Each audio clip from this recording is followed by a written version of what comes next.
Hi guys, T20 world கப்பில் என்னென்ன நடந்துகிட்ருக்கு, என்னென்ன மேட்சஸ்லாம் போயிட்டுருக்கு, அதோட ஸ்கோர்ஸ் அண்டு யார் வின் பண்ணால், நெக்ஸ்ட் அதோட மேட்சோட ரேட்டிங் பற்றி நம்ம வீடியோ ஷார்ட்ஸ் போட்டுட்ருக்கோம். உங்களுக்கு பிடிச்சிச்சு அப்படின்னா லைக் பண்ணுங்கள், ஷேர் பண்ணுங்கள், சப்போர்ட் பண்ணுங்கள். இன்றைக்கி நம்ம என்ன ஷார்ட்ஸ் பார்க்க போகிறோம் அப்படின்னா, மேட்ச் நம்பர் 6 ஸ்ரீலங்காவுக்கும் அயர்லாண்டுக்கும் தான் மேட்ச் பார்க்க போகிறோம். இந்த மேட்ச்சில் ஓரளவுக்கு பேட்டிங் ஸ்கில்லும் நல்லா இருந்துச்சு. ஸ்ரீலங்கா 163க்கு 6 விக்கெட் இழப்புக்கு 20 ஓவர் ஃபுல்லாக ஆடிருந்தாங்க. பேட்டிங் வைஸ் சூப்பராக இருந்துச்சு. ஏன்னா கொஞ்சம் என்டர்டைன்மெண்ட்டாக இருந்துச்சு. தோக்கிற மாதிரி போனாங்க, டக்குன்னு மேலே வந்தாங்க, கீழே போனாங்க, மேலே வந்தாங்க. பேட்டிங் வைஸ் ஸ்ரீலங்கா பேட்டிங்கு சூப்பராக இருந்துச்சு. இதே மாதிரியே அயர்லாண்டு இதே மாதிரி பேட் பண்ணுவாங்க அப்படின்னு சொல்லி நானும் நினச்சேன். ஏன்னா சின்ன டீமு பெரிய டீம் அடிக்கிறது எல்லாத்துக்குமே ஒரு எக்ஸ்பெக்டேஷனாக இருக்கும். ஏன்னா அப்போ தான் கிரிக்கெட்டே கொஞ்சம் என்டர்டைன்மெண்ட்டாக போகும். ஏன்னா அப்போ தான் நமக்கு ஃபோக்கஸ் ஃபுல்லாக வேர்ல்டு கப்லேயே இருக்காங்க. நைட் டைம் எல்லாம் தெளிவாக ஜாலியாக பார்க்கலாம்.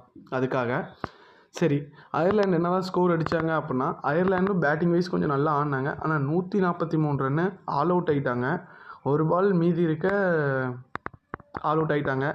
எனக்கு தெரிஞ்ச இன்னும் கொஞ்சம் ஓப்பனிங்கில் பார்ட்னர்ஷிப் கிடச்சிச்சு. அது கொஞ்சம் இன்னும் யூஸ் பண்ணியிருந்தாங்கன்னா அயர்லாண்டு மோஸ்ட்லி வின் பண்ணியிருக்கலாம். ஏன்னா பொறுத்தவரையும் மேட்ச் கொஞ்சம் பரவாயில்ல, அயர்லாண்டு வைஸ் பரவாயில்ல. ஆனால் ஸ்ரீலங்கா அந்த அளவுக்கு பேட்டிங் இந்த டீம்கிட்ட இவ்வளோ அடித்தது எனக்கு கம்மியாக தோணுச்சு. ஆனால் ஒன் சைடாக விடவும் இல்லை. அயர்லாண்டு கொஞ்சம் சப்போர்ட் பண்ணாங்க, சூப்பராக பேட்டிங்கும் ஆடினாங்க. ஆனால் ஸ்ரீலங்கா இந்த அளவுக்கு கீழே இருக்காங்க அப்படின்னு சொல்லி ஒரு இதாக தெரிஞ்சிச்சு.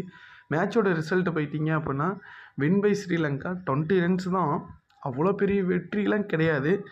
என்னை பொறுத்தவரையும் எனக்கு இந்த மேட்சோட ரேட்டிங் வைஸ் கொஞ்சம் அடிபடும். ஏன் அப்படின்னா, எனக்கு பிடிக்கல, பர்சனலாக எனக்கு பிடிக்கல. உங்களுக்கு எப்படின்னு தெரில. எனக்கு இந்த வீடியோ பர்சனலாக பிடிக்கல. ஏன் அப்படின்னா, அந்த மேட்சோட இது இவ்வளோ இன்வால்மெண்ட்டே எனக்கு பிடிக்கல. இதுக்கு நான் 5க்கு 2.7 தருவேன். ஏன் அப்படின்னா 5th மேட்ச் பாருங்களேன். இதுக்கு முன்னாடி ஒரு ஷார்ட்ஸ் போட்டிருப்போம். அந்த மேட்ச் பாருங்கள், ஓஜியாக இருக்கும். 5 பாயிண்ட்டுக்கு 4.78 கொடுக்கலாம். அது ஜெயிக்காதனால 4.7 கொடுத்துருப்பேன். மற்றபடி போன மேட்ச்சில் சூப்பராக இருந்துச்சு. ஸ்ரீலங்கா பரவாயில்ல, ஒரு மேட்ச் வின் பண்ணியிருக்காங்க, 2 பாயிண்ட்ஸு. நெக்ஸ்ட் வீடியோவில் உங்களை நான் சந்திக்கிறேன். Thank you guys. கொஞ்சம் சப்போர்ட் பண்ணுங்கள். தேங்க்யூ.